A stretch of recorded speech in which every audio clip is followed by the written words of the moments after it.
Hello. आज का जो हमारा विषय है वो है समास। One of the most important जो टॉपिक है ये रहता है हर एग्जाम में, जहां पे हिंदी आती है वहां से समास से रिलेटेड एक ना एक क्वेश्चन तो जरूर आता ही आता है। तो आज हम इसको डीपली पढ़ने वाले हैं। समास क्या होता है, कितने प्रकार होते हैं, समास को पहचाना कैसे जाता है, इन सब के बारे में आज हम चर्चा करते हैं।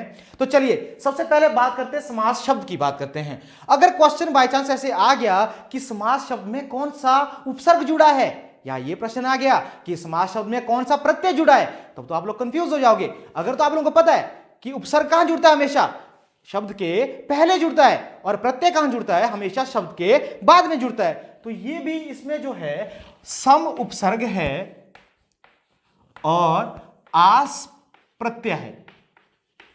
ठीक है, सम क्या है, इसमें उपसर्ग है, और आस क्या है, इसमें प्रत्यय है। अब देखो, सम का अर्थ होता है पूर्णतया, और आस का जो अर्थ होता है वो होता है मिलना। मिलना, ये तो हो गया जनाब इसका अर्थ कि सम का अर्थ क्या हो गया, पूर्णता, और आस का अर्थ क्या हो गया, मिलना। अब हम बात करते हैं इसकी परिभाषा क्या हो सकती है समास की, है ना। अब कामता प्रसाद गुरु जी को ले लेते हैं, उनकी परिभाषा पे चलते हैं। उन्होंने कहा दो या दो से अधिक पदों के मिलने को क्या कहा जाता है, समास कहा जाता है। लिख लेते हैं परिभाषा इसकी। परिभाषा उन्होंने क्या बोला कि दो या दो से अधिक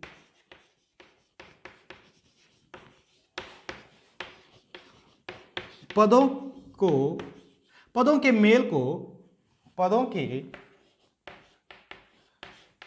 को समास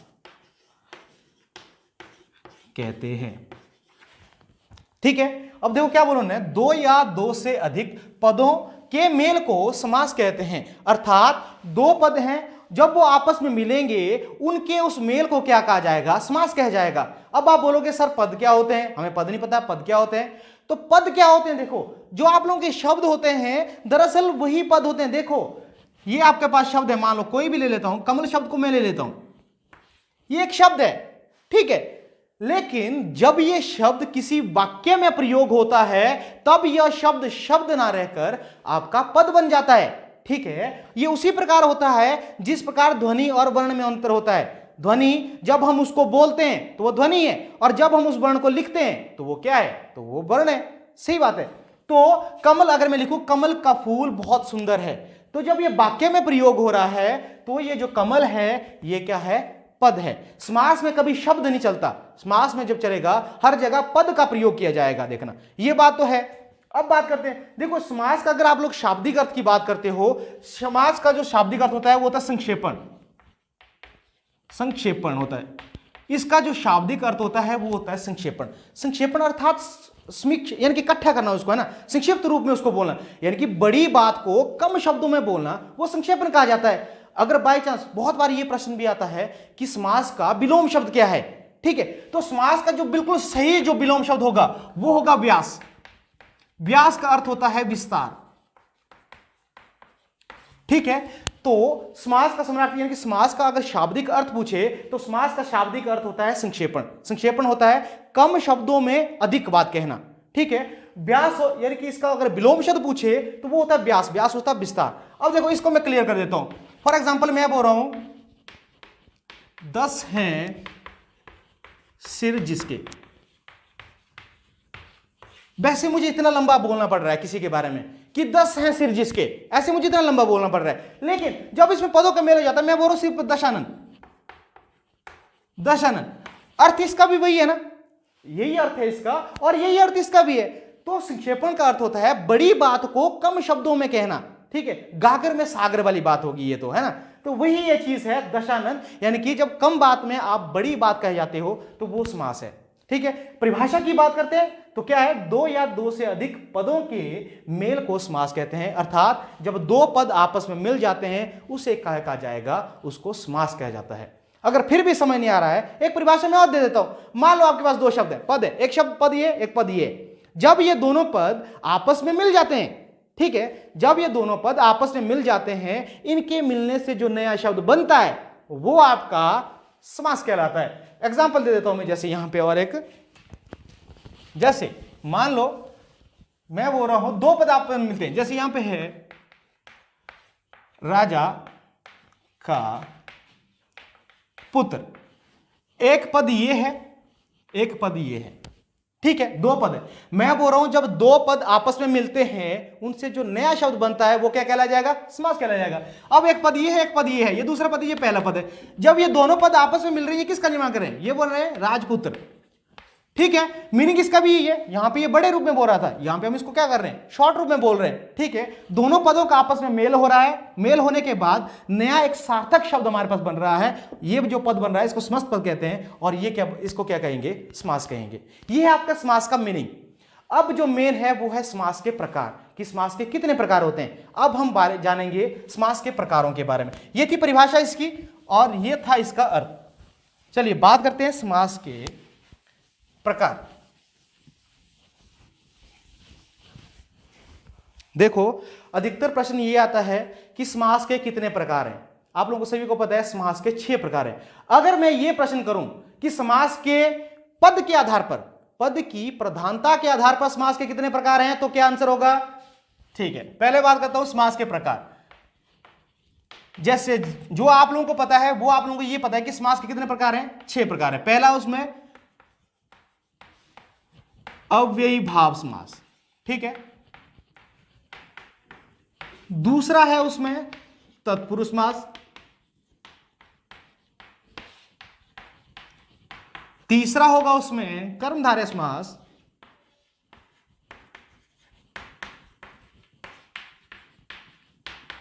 चौथा होगा उसमें द्विगु समास।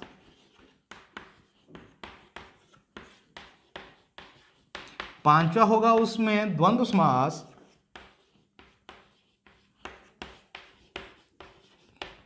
और छठवा होगा उसमें बहुव्रीहि समास।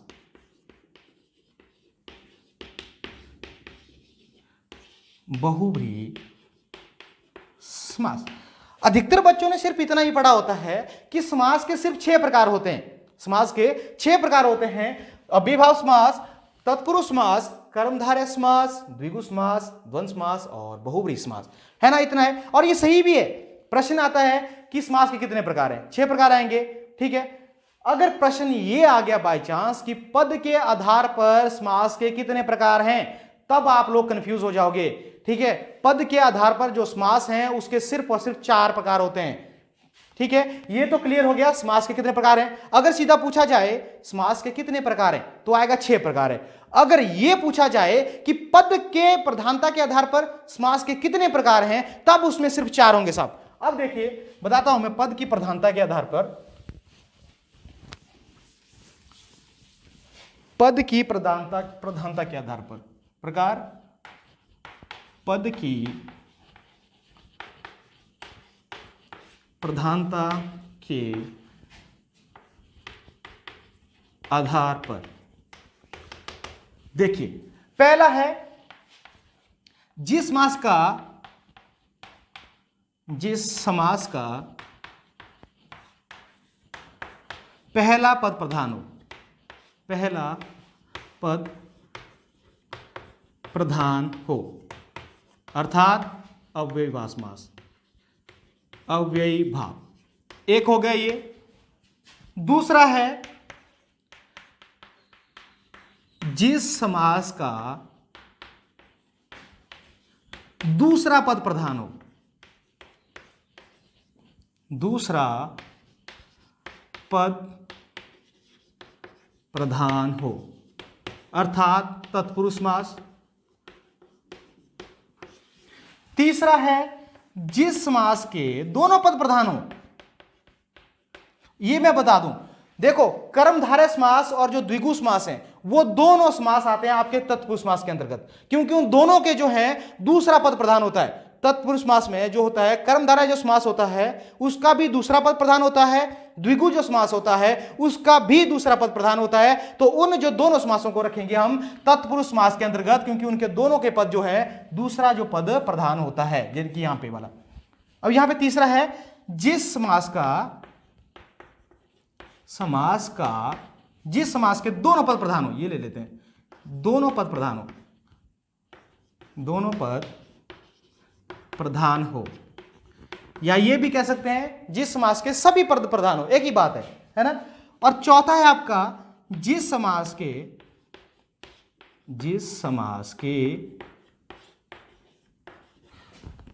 का कोई भी पद प्रधान ना हो,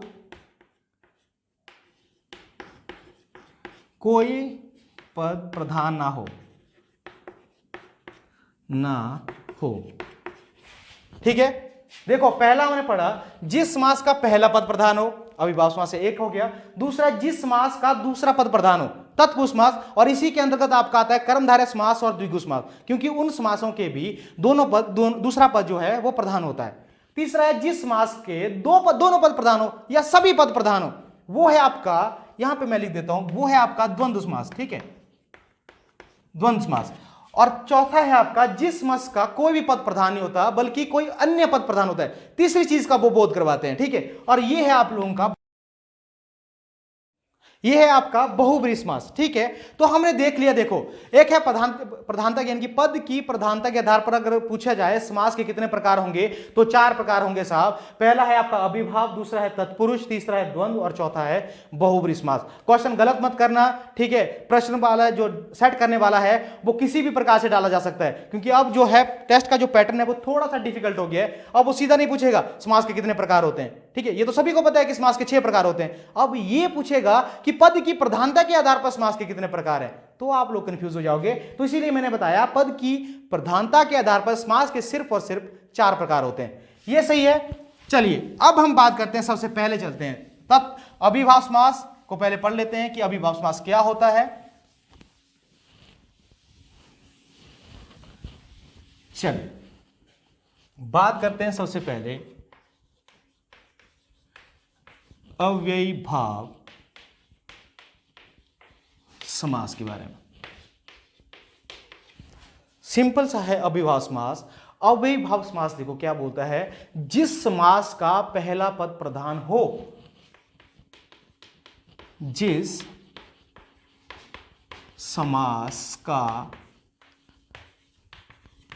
पहला पद प्रधान हो और समस्त पद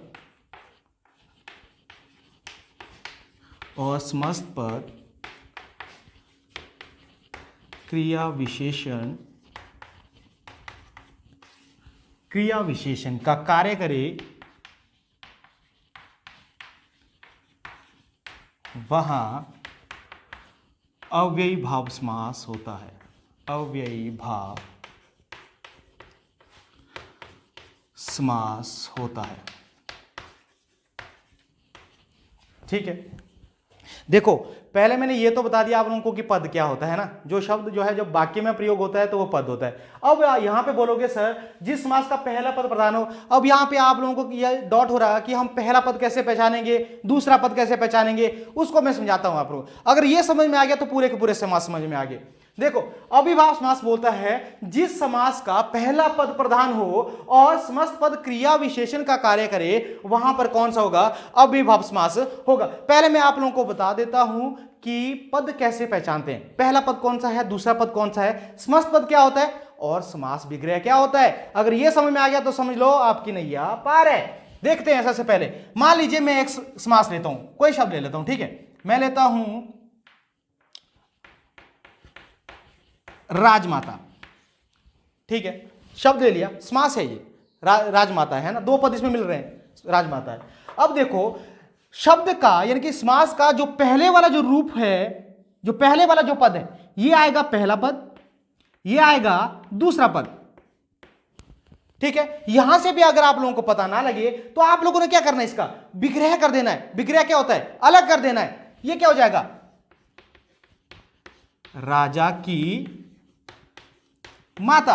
अब देखो इसमें पहला पद कौन है, राजा है, दूसरा पद क्या है इसमें, माता है। ठीक है, पहला राजा है, दूसरा माता है, 2 पद हो गए, सही है। अब देखो ये क्या बोल रहा है, जिस समास का पहला पद प्रधान हो और समस्त पद क्रिया विशेषण का कार्य करे, वहां पर अविभाव समास होता है। अब मैं आप लोगों को 2 एग्जांपल देता हूं, क्लियर हो जाएगा एकदम से। देखो मैं बोल रहा हूं, पहला एग्जांपल है आपके पास हर दिन, दूसरा ले लेते हैं सी को, राजमाता, इकट्ठा है ये राजमाता, है ना। देखिए 2 एग्जांपल है, पहचानना है कि इसमें कौन सा समास है। मैंने बोला जिसका पहला पद प्रधान हो, आप लोग क्या करोगे, ये शब्द है इसको 2 भागों में डिवाइड कर दोगे, इसका पहला पद निकालोगे, इसका दूसरा पद निकालोगे। अब इसका पहला पद क्या है, हर है, दूसरा पद क्या है, दिन है। नीचे वाले का पहला पद राज है, दूसरा पद क्या है, माता है। अब यहां पे समझने वाली बात यह है कि हर दिन में क्या दिन की बात हो रही है कि हर दिन की बात हो रही है, प्रत्येक दिन की बात हो रही है कि सिर्फ एक दिन की बात हो रही है। ठीक है, तो यहां पे किसकी बात हो रही है, हर दिन की बात हो रही है, इनकी प्रत्येक दिन की बात हो रही है, सिर्फ दिन की बात नहीं हो रही है। यहां पे प्रधानता किस चीज की है, हर की है। तो पहले पद की प्रधानता है, तो जिस समास का पहला पद प्रधान हो, पहले पद की प्रधानता है, सही है। दूसरा देख लो, यहां से क्लियर हो जाएगा, यह है राजमाता। अब यहां पे देखो, जब आप लोग राजमाता शब्द पढ़ते हो, आपका फोकस राजा पे जा रहा है कि उसकी माता पे जा रहा है, राजमाता बोल रहा है ये, यहां पे दूसरा पद प्रधान है, माता पे जा रहा है ना, राजमाता, ठीक है, माता पे जा रहा है, दूसरा पद प्रधान है, तो यहां पे आपका अभिभाव समास नहीं होगा, क्योंकि यहां पे दूसरा पद प्रधान है, यहां पे आपका पहला पद प्रधान है, हर दिन। ठीक है, इनकी प्रत्येक दिन की बात कर रहा है। एग्जाम्पल एक और ले लेता हूं, जैसे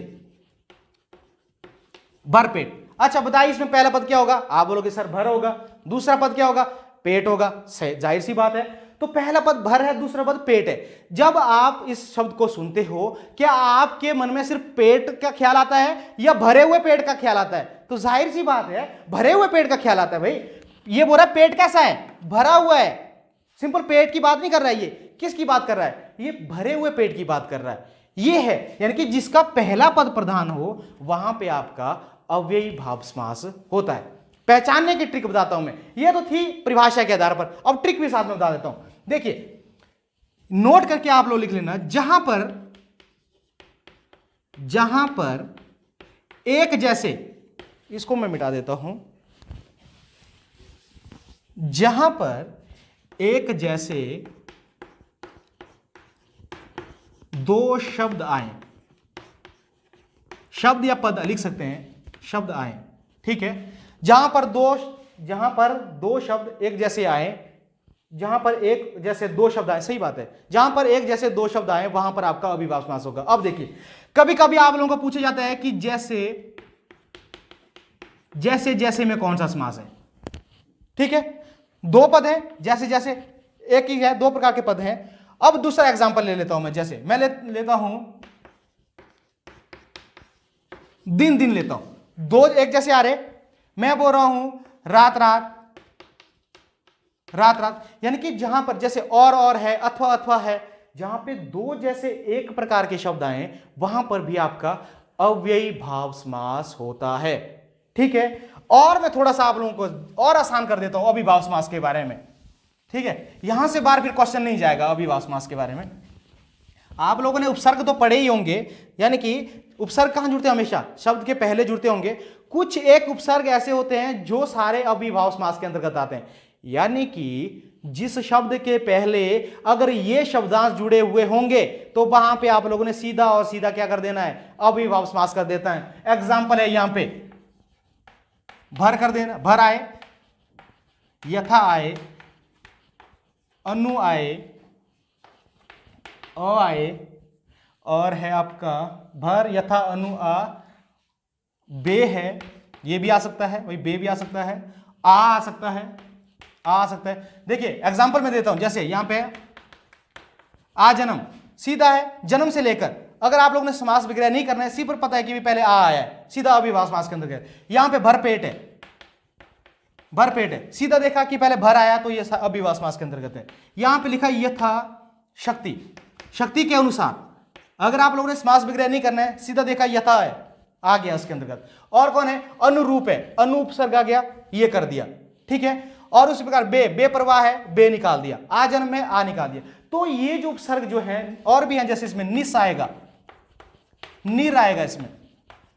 ठीक है, जैसे मैं बोलता हूं निर्बल, ठीक है, जिसका बल नहीं हो, तो यहां पे रॉ है, ये रॉ आधा, देखो यहां पे मैंने ये किया है, तो जहां पे निर है पहले, तो जहां पे निर उपसर्ग है तो वहां पे भी क्या होगा, अभिभाव समास होगा।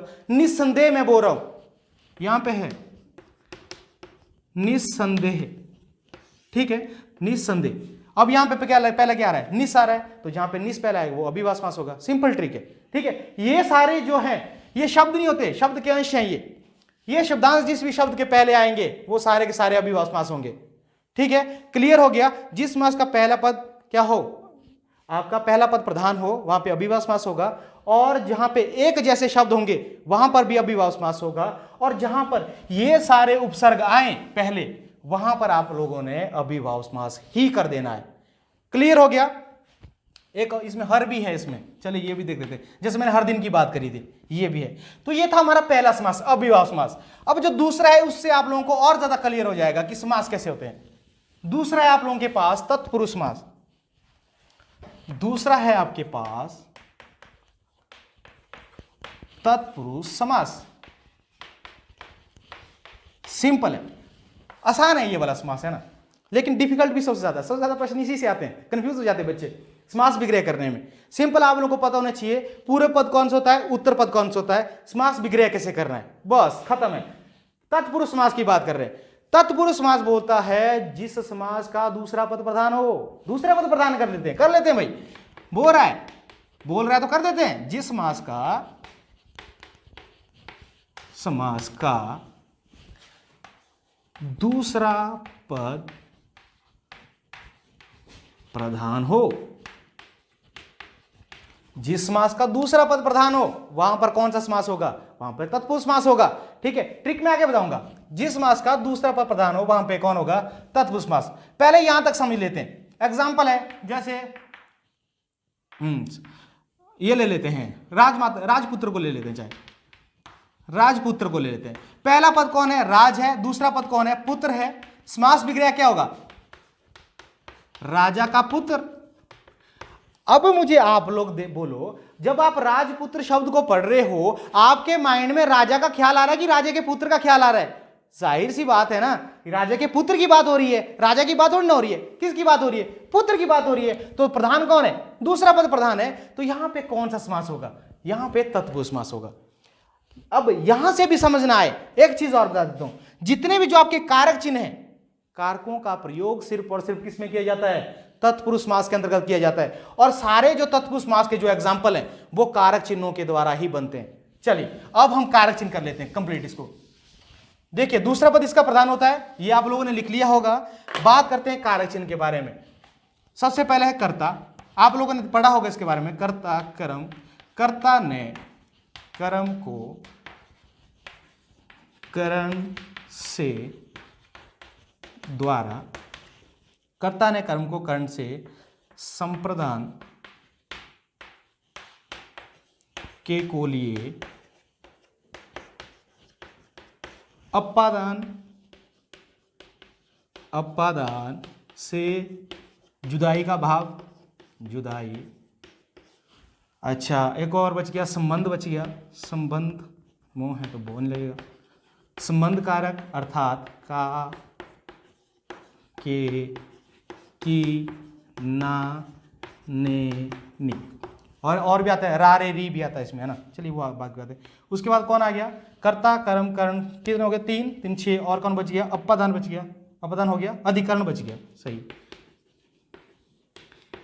अधिकरण कारक में पर बाद है आपके पास संबोधन, लास्ट है आपका संबोधन कारक, ठीक है। संबोधन होता है हे अरे।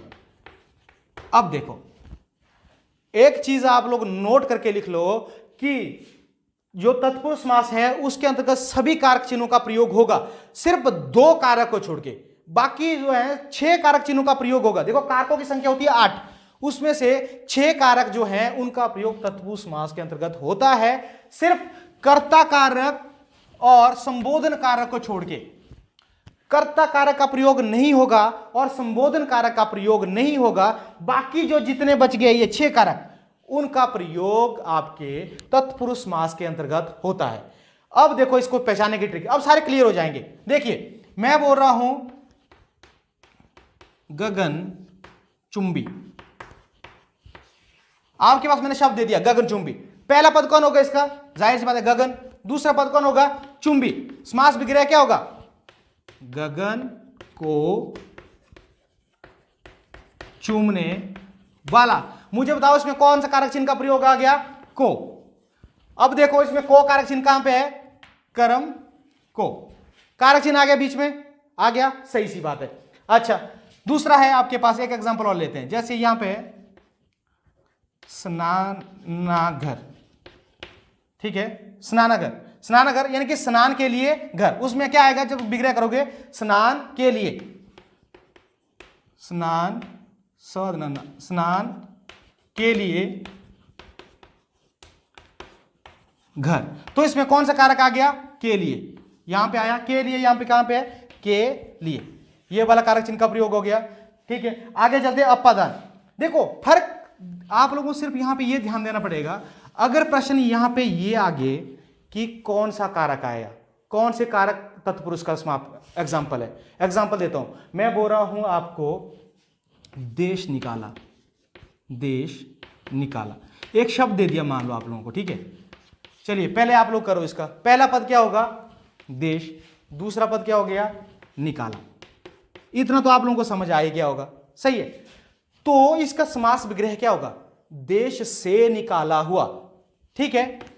देख लेते हैं, देश से निकाला हुआ। कौन सा कारक चिन्ह आया यहां पे? से कारक चिन्ह आया।